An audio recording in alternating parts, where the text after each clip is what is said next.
le brevet de technicien des métiers de la musique forme des professionnels dans divers secteurs artistiques et de la musique. Euh, donc en fait notamment dans la diffusion musicale, la gestion de spectacle et aussi dans le domaine du son. C'est une section qui est rare en France puisqu'elle n'est présente que sur 3 sites. Donc à Sèvres, à Paris, donc elle existe depuis les années 50. À Saint-Brieuc en fait depuis la fin des années 80 et puis à Nancy plus récemment. D'accord. Pour un élève, ça permet d'acquérir une culture musicale qui n'est pas accessible dans d'autres filières, comme une filière générale. Et ça permet aussi d'avoir des acquis professionnels. Et c'est aussi un brevet de technicien. Donc il y a des acquis techniques, professionnels et une culture générale musicale qui permet d'accéder à une palette de métiers et de savoirs qui est assez rare dans une filière générale. D'accord. Nils, tu veux rajouter quelque chose? Bah, que dire après ça? Ça permet aussi de comprendre un petit peu vraiment ce qu'il y a autour de la musique et pas juste ce qu'on écoute, etc. Comprendre les métiers, par exemple, qu'on voit moins, par exemple, dans un concert ou un truc comme ça. Enfin, les métiers cachés, quoi, les métiers de technicien et de pouvoir apprendre de sa passion, quoi. C'est D'accord. important. Ok. Alors, comment entre-t-on en seconde brevet de technicien métier de la musique? Quelles sont les compétences requises et les qualités éventuellement nécessaires pour cela? Donc l'entrée dans la section BT Musique, accessible dès la fin du collège, nécessite d'être admis en seconde. Voilà. Donc dans les qualités et compétences demandées, donc l'admission exige justement des connaissances musicales et un niveau de premier cycle à peu près de conservatoire est demandé en solfège et en pratique instrumentale. Pour justement aborder de manière d'aborder au mieux les matières enseignées. D'accord. Voilà. Ok. Donc ça correspond à peu près à 3-4 ans, si on peut, voilà, 3-4 ans d'école de musique ou de conservatoire en solfège et en instrument. D'accord. Voilà. On peut alors demander s'ils ont des prérequis là-dessus. Moi, je viens d'un parcours un peu particulier, c'est-à-dire que je viens d'un lycée général. Puis j'ai été admis, j'ai pas fait vraiment de seconde. C'est vrai que les prérequis, même si on n'a pas fait d'enseignement en conservatoire, faut être surtout curieux et avoir quand même certains acquis minimum, ne serait-ce qu'avant l'entrée, l'été d'avant. Si on n'a pas trop d'acquis en solfège, se remettre à la page pour ensuite suivre au mieux le cursus et puis pas avoir trop de lacunes. Après, c'est des choses qui se rattrapent avec de la curiosité et un peu de travail. C'est assez accessible pour quelqu'un qui est curieux et qui est passionné de musique. D'accord.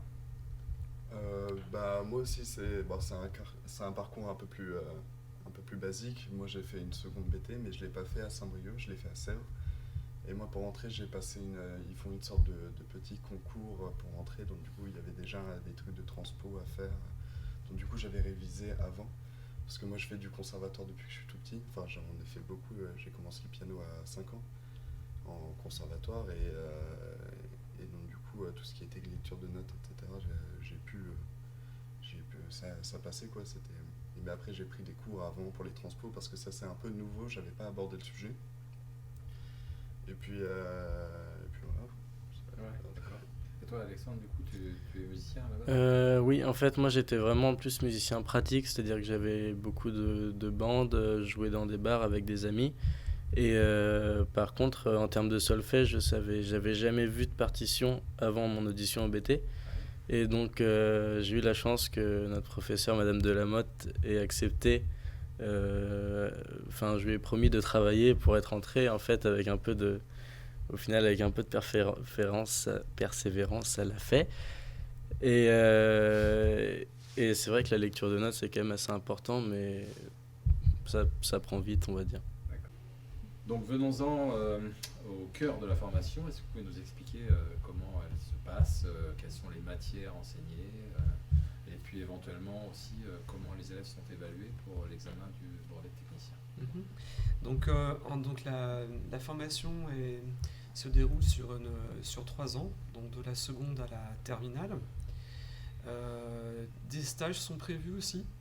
Donc il y a 2 périodes de stage, une première période de 4 semaines en classe de première et aussi une deuxième période en terminale de 6 semaines. Donc à la fin de cette période, les élèves doivent rédiger un rapport qui comptera lors de la note finale, pour l'examen final. D'accord. Voilà. Donc sinon, dans le contenu pédagogique, donc c'est vrai que l'enseignement est avant tout théorique. Donc il y a une partie en formation musicale, donc dans les matières telles que l'histoire de la musique, critique d'enregistrement, solfège, analyse musicale, technologie instrumentale qui inclut en fait l'organologie. Donc l'organologie, c'est l'étude des instruments, de leur histoire, et aussi l'étude de l'orchestre dans son évolution parmi les grands compositeurs. Il y a aussi le studio, donc en fait le travail et l'étude de l'enregistrement et du montage audio. Dans des matières aussi générales, donc français, maths, histoire géo, physique, anglais, EPS, des matières aussi une formation commerciale, donc de droit, donc avec le droit civil, droit commercial et d'auteur. Une partie aussi bureautique, donc qui en fait développe tout ce qui est correspondance, traitement de texte et puis classement et organisation. Donc voilà pour les matières, et aussi donc la partie professionnelle avec le stage, qui est très important dans la formation, puisque justement c'est un brevet de technicien, donc c'est vraiment le stage qui va vraiment faire la différence aussi. Sinon, et au niveau pratique aussi, donc on a donc pratique vocale avec la chorale qui réunit justement les 3 classes. Et c'est aussi l'occasion, on profite d'organiser des concerts et spectacles en association aussi avec la FCIL du lycée, qui elle permettra toute la mise en œuvre et la mise en place de la lumière et aussi du son, puisque c'est l'occasion d'enregistrer aussi et de faire un partenariat avec aussi une autre section du lycée. Je pense qu'il est intéressant, c'est qu'il n'y ait pas vraiment de frontière entre les matières. C'est-à-dire qu'on peut, avec certains professeurs, voir beaucoup d'histoires de la musique et prendre du recul et comprendre petit à petit comment le langage a évolué. Et comme a dit Nice, comprendre d'où on vient pour savoir pourquoi maintenant on écoute la musique qu'on écoute actuellement. Et c'est intéressant, il y a une métaphore qu'on utilise souvent en cours, c'est la vue d'avion, c'est-à-dire qu'on va vraiment prendre du recul sur ce qu'on écoute. Et même pour ce qui peut être, certains veulent faire vraiment de la technique et du son, et c'est quand même intéressant d'avoir de l'histoire de la musique pour savoir ce qu'on enregistre et avoir des conseils à donner à ceux qui jouent, et pas faire purement que de la technique, et donc ça permet vraiment de comprendre ce qu'on écoute aujourd'hui. Et alors justement dans l'accompagnement du jeune, ce qui est important de préciser, justement c'est l'enjeu pendant ces 3 ans, c'est vraiment de préciser leur projet professionnel et de l'accompagner au mieux pour développer des qualités qui seront nécessaires afin d'aborder au mieux aussi leur stage avec aisance, et de préparer aussi la suite pour leur orientation. Voilà. Donc c'est vrai que la charge de travail personnel, elle est conséquente, vraiment conséquente, parce que à la fin de leurs études, ils sont censés avoir un niveau de 2 ans, 2 ans d'un niveau en fait d'études universitaires en musicologie. Donc on voit quasiment les mêmes matières qu'à l'université, et afin justement d'assurer des connaissances qui permettront de faire un choix après plus large et de pouvoir se spécialiser. Donc on veut qu'ils aient vraiment des connaissances solides. Je sais que moi, ce qui est intéressant aussi, c'est le partenariat avec le conservatoire. Donc on a des tarifs, on a des réductions tout simplement pour pouvoir étudier au conservatoire. Et en plus de ça, on est super bien que ce soit équipé en termes d'instruments, et puis aussi en termes de studio, on est très accompagné par nos professeurs pour tout ce qui est projet. Je prends l'exemple de moi, j'avais un projet à faire de musique, et bah, tout de suite on nous a proposé que ce soit de répéter le soir avec des amis, et chacun en fait va apporter son savoir-faire, et il y a une ambiance d'entraide qui se dégage et qui nous permet dans nos pratiques instrumentales et dans nos projets d'être ultra boosté, et c'est beaucoup plus motivant que si on avait été tout seul dans sa chambre à devoir tout faire, quoi. Même de pouvoir enregistrer d'ailleurs. Oui, voilà, c'est ça. Nils et moi, on a enregistré une chanson il y a quelques temps. Et c'est vrai que ça, on n'aurait pas pu le faire chez nous, quoi. Ça aurait demandé beaucoup plus de budget, quoi. Alors, est-ce qu'on peut parler du diplôme du brevet de technicien et comment on l'obtient en fait? Donc en fait, le brevet de technicien des métiers de la musique est un diplôme qui est officiellement reconnu comme un équivalent du baccalauréat, plus technologique. Mais ça permet en fait l'accès aussi aux formations où un diplôme de niveau 4 est exigé. Ce qui permet notamment l'accès aux universités aussi après, et en général à partir d'un dossier qui sera examiné en commission par rapport à l'UFR concerné. Donc au niveau des modalités d'épreuve, donc il y a les 12 matières en fait seront évaluées. Dans ces 12 matières, 8 sont concernées comme matières professionnelles. Et donc l'exigence, c'est d'avoir la moyenne en fait sur l'ensemble des matières, ainsi que avoir la moyenne sur le bloc justement de matières professionnelles. D'accord. Il y a 2 séries d'épreuves. L'élève devra passer toutes les matières. Mais on peut aussi, effectivement, dans la première partie de série d'épreuves, si l'élève a déjà une très bonne moyenne, il n'est pas obligé de compter, on va dire, la deuxième série d'épreuves. D'accord. Et donc ces séries d'épreuves se déroulent en terminale uniquement? Oui. Ouais. Est-ce qu'il y a une épreuve de français en Non, il n'y a pas, justement. Comme un baccalauréat classique, il n'y a pas. Tout est passé en même temps à la fin. C'est bien d'ailleurs parce que ça permet de se concentrer sur la recherche de stage, etc. aussi. Donc, ça permet vu qu'il y a beaucoup de trucs à apprendre d'un coup, ça permet Et le stage compte aussi Voilà. Donc en fait, le stage, vraiment la note compte dans l'examen. Et il y a justement une soutenance de rapport qui compte pour l'examen. D'accord. Voilà.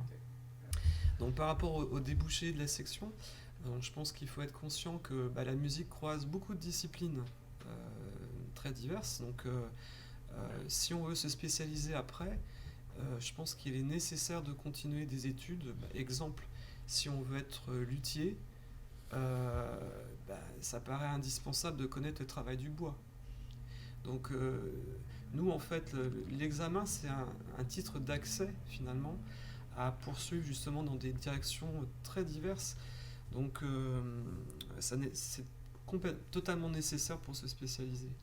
Donc on peut continuer forcément en musicologie, puisque c'est un petit peu une suite logique des matières, puisqu'on les a déjà, nous, en BT Musique. On peut continuer dans l'audiovisuel aussi, et des écoles en France qui proposent pas mal de choses dans ce domaine-là. Dans le son énormément, puisqu'on a la chance d'avoir un équipement de pointe dans le lycée, puisque c'est un studio professionnel. Donc on peut continuer dans le son et être ingénieur du son par exemple, donc continuer dans cette voie-là. Les métiers envisageables, justement tous les métiers autour de la régie, donc de théâtre, d'orchestre, régie plateau, tous les métiers dans l'organisation de concerts, dans la vente, dans le conseil, les magasins de musique, aussi tout ce qui concerne la documentation, donc les phonothèques, les discothèques, les bibliothèques musicales. On trouve aussi tout le travail dans l'organisation de spectacles, donc les relations publiques, les orchestres, les théâtres lyriques. D'ailleurs, les élèves pourront reparler aussi par rapport au stage, parce que c'est là que vraiment tout va se jouer aussi. Et donc tous les métiers du son, et puis d'audiovisuel, voilà, je l'ai déjà dit. D'accord. Alors, comme projet Alors moi, je m'orienterais vers une licence de musicologie, donc qui serait une poursuite logique pour éventuellement de l'enseignement, ou peut-être après partir sur un master. Ce qui est intéressant avec le BT, c'est qu'on n'apprend pas seulement les matières musicales qui sont présentes en musicologie, mais on apprend aussi à un certain niveau de rédaction. Et on n'apprend pas que de la théorie de musique pure, quoi. On apprend, comme dans une filière générale, finalement. On a du français, on a de l'anglais. Et ça, justement, ça va permettre de quand même pas avoir de lacunes comparé à d'autres élèves de lycée général qui vont arriver en université. Et puis on a quand même une certaine avance de par la culture qu'on a acquérie pendant ces 3 ans. Et puis après, ça ouvre quand même beaucoup d'autres portes, comme mettons les métiers de technique pure. Et puis pareil, même pour les luthiers, comme Monsieur Jacquet a dit. Et les stages sont là pour ça aussi, pour découvrir des milieux professionnels. Et c'est quand même des périodes conséquentes qui permettent d'être immersés pendant un certain nombre de temps. Et on a un certain réseau aussi dans le BT qui nous permet de connaître pas mal de monde à la fin de la section. Mais c'est vrai que la section ouvre vraiment à des stages prestigieux aussi. Tous les opéras de Paris, les opéras de Paris, les cités de la musique, Radio France, voilà. Donc, et c'est vrai que ce réseau s'est tissé depuis toutes ces années. Pour donner un exemple même personnel, puisque moi je suis un ancien aussi BT musique. Donc on voit que avec le temps aussi, les élèves qui deviennent aussi des professionnels ouvrent leurs portes aussi après à des stagiaires de BT musique. Donc il y a tout un réseau, même sur internet, où on communique toujours toutes les générations. C'est vraiment intergénérationnel entre les différentes... D'accord. Période de stage, est-ce qu'il y a des stages à l'étranger ? Ça peut se faire, oui. Ouais. D'ailleurs, cette année, c'est vrai qu'avec la Covid, ça n'a pas pu se faire. D'ailleurs, les deux. Donc, toi, tu devais aller peut-être en Angleterre. Nice aussi, peut-être. Oui, je devais y aller, mais oui, du coup, plutôt confinement il y a eu, donc... C'était allé à Londres, peut-être ? C'était Coventry. C'était dans une université qui s'appelle l'université de Coventry. C'est une très grosse université qui regroupe plein de filières. Donc il y a ingénieur, mais il y a aussi musique, et c'est l'une des plus importantes écoles de musique du monde d'ailleurs, je crois. Oui, en tout cas en Angleterre, est très très très connue, très réputée. Et justement, Nice pour la composition, c'était une occasion. Il travaillait aussi la création de manière un peu différente, plus technologique aussi. Et d'ailleurs, le directeur de la Coventry est un ancien BT. Voilà. Donc, c'est lui d'ailleurs qui m'a contacté pour proposer justement il voulait des stagiaires de BT musique, puisqu'il trouvait que c'était forcément une suite logique à l'université après. Donc, et d'ouvrir justement à l'international aussi après. D'accord. Voilà.